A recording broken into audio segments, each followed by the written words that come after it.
Hello, and thank you for joining me for Storytime with Mr. C. I am Mr. C, and welcome to the show.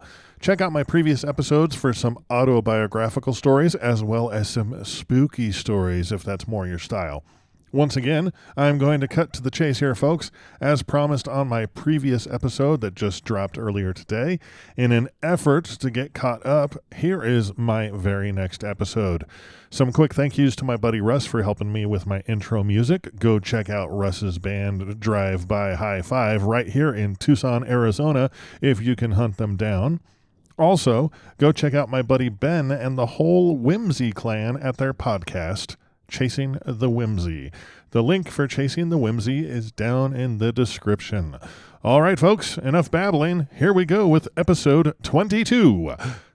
Stand by.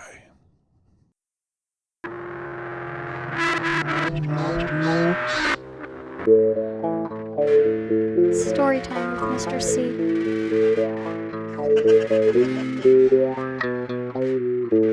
Storytime.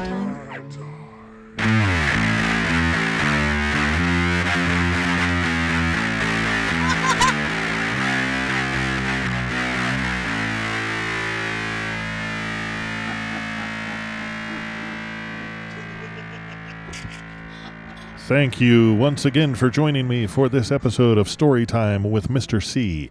This is the next two stories from my Stories of the Matriarchs. This first one is called Church and Sunday School, and it was written by my great-grandma Ida.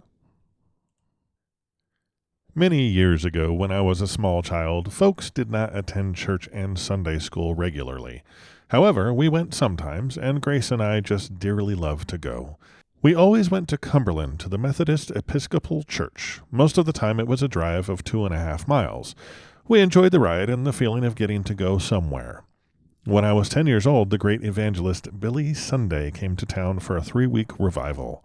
He preached every night to a packed house. There are different opinions about his preaching and his sincerity. He was always sure to pass the hat at every meeting, and the money he took out of town could have been used right there to good advantage. However, be that as it may, I remember how we girls used to gladly hurry home from school because we were going to the revival meetings. Chores would be done up in jig time, supper over with, and dishes washed in a hurry, and we would be off to the meeting.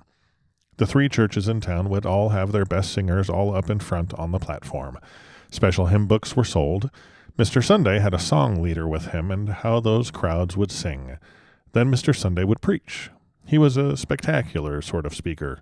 In fact, no one has ever excelled him in the field of oratory. Pa got a big kick out of his sermons, and Mother enjoyed the singing so much that we went to the meetings quite often. One evening it was very snowy, so the team was hitched to the bobsled. We drove down and got Aunt Hannah Hanson, a neighbor who used to ride with us sometimes.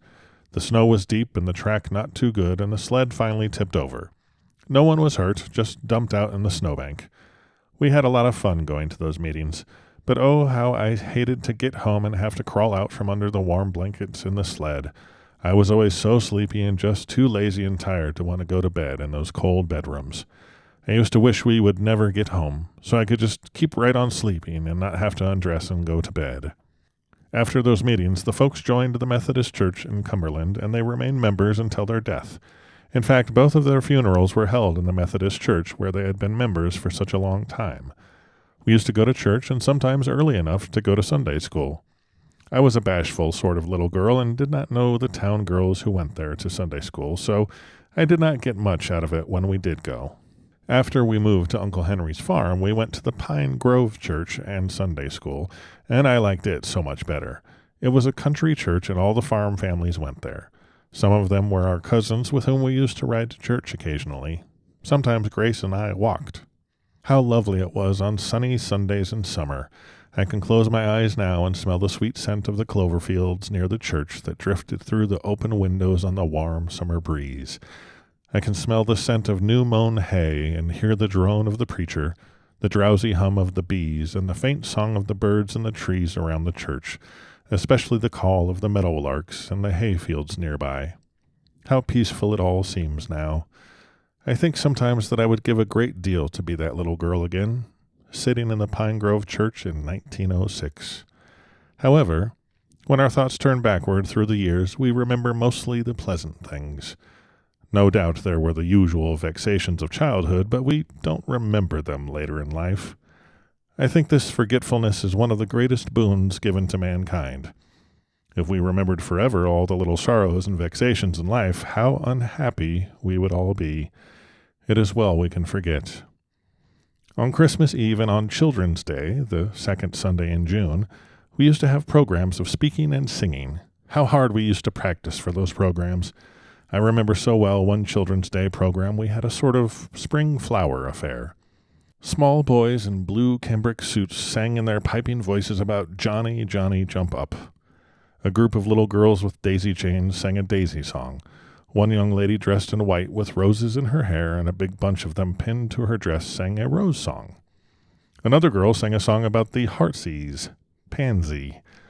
I can see those girls yet, standing there singing those songs in their sweet, untrained voices. Too much radio and too many professional singers have spoiled these programs of years back, but it was a pleasure to hear the voices of our friends and neighbors lifted up in song. There was a certain satisfaction and pleasure in those songs that is unmatched today by any of the highly paid singers today of radio or stage. The old Pine Grove Church burned to the ground years ago. I think a new one was built again later. All the people who went to the old church when I did are mostly dead or moved away. Few remain in that neighborhood who went to that church over 40 years ago. That first story was called School Days. This next story is called My Sister's Wedding. When I was 5 years old and just starting to country school, I noticed quite a lot of hush-hush talk and a sort of suppressed excitement in our large household. I had been aware that Joe Smith, the boyfriend of my older sister Louise, was very much in evidence around the place. One time Grace and I had seen him kissing Louise at the door. When Pa and Mother went to Omaha to the exposition in 1898, Louise was in such a hurry for them to get back, and I remember how she was in such a hurry to open the big bundle they had brought home. It contained some trinkets for us smaller children and a large piece of fabric, a sort of soft wool in a lovely shell pink shade, as well as a piece of lovely white silk with a figured satin flower. In a few days they started to sew and make new dresses for Louise. We little kids were told not to mention all this fuss and feathers at school or elsewhere. Just why, I do not know, but in those days engagement and wedding plans were kept secret until the wedding invitations were sent out. That seems rather odd nowadays when brides-to-be are showered and partied and made so much over before the wedding. I remember quite a little quizzing of us little kids at school by some of the older girls who seemed to sense that a wedding was on the table. Mother and the big girls sewed and made a lovely pink dress with a white silk front and a white sash with long white silk fringe, which was tied in a bow in the back to complete this costume. Unbelievable as it seems, Louise got red, they called them oxblood, shoes with sort of pointed toothpick toes and black cotton stockings. As the time of the wedding drew near, some of the girls in Cumberland were hired to make tissue paper roses for Louise. Never have flowers looked more lovely to me than those crude tissue paper affairs that Louise had made for her wedding. In those days there were not many garden flowers, and none at that season of the year. Greenhouse flowers for common farm folk were almost completely unknown and very rare indeed. I remember how Mother and the girls gathered a lot of asparagus branches with their feathery foliage and decorated a corner in the parlor with them and the paper roses.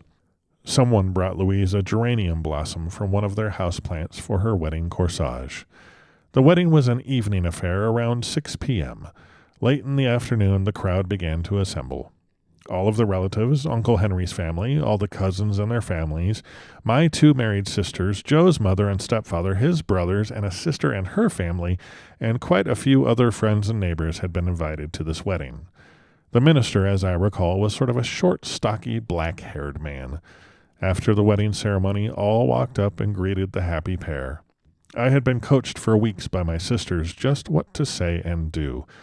I remember how excited I was to march up all alone and wish Joe and Louise joy. Then came the wedding supper. In those days a wedding supper was really that, not just a spoonful of ice cream, but a hearty farm meal. There were chicken after chicken, all filled with stuffing and roasted. fresh-baked rusks, a sort of sweet roll that Mother could make exceptionally well, and dried pears and apricots cooked up into a fruit sauce. How strange that sounds now, but 50 years ago, dried fruit was a luxury, not eaten every day. Then there were the cakes. The women of the household had been making cakes for several days, all decorated in colored sugars and tiny candy toppings. The wedding cake was a 3-tiered affair, all trimmed in tiny candies and with lots of white frosting. Of course, the children had to wait until the last table, as usual. However, a cousin of my age, George Holliday, and I stood out in a sort of shed kitchen where his mother, Cousin Mary, was cutting up chicken, whole big platters of it. George and I nibbled at the frames of the chickens, grabbing a rusk now and then to eat with the chicken scraps.